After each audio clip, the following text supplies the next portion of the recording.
New bottle, who dis? Apparently St. Louis does not replace bottles, but I bit the bullet, spent almost 30 bucks for a bottle. Now Michelle and I are in JB's here, sports bar, a little different than ours at Great America. They're heavy on the pork and chicken things, so like their Southwest salad has pork and chicken. Today I got the pulled pork nachos. Now Michelle's got the pulled pork fries. That looks a lot better than our part.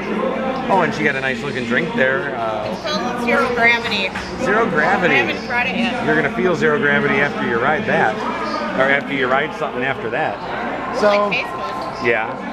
Oh look, the blues ceremony going on downtown St. Louis. That's cool. So we're in town-ish while something big is going on.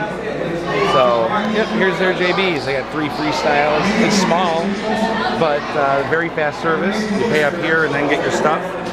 Very efficient. They have those little vibrating, orders. Your thing will vibrate when your food's ready, and that was great. Let's enjoy.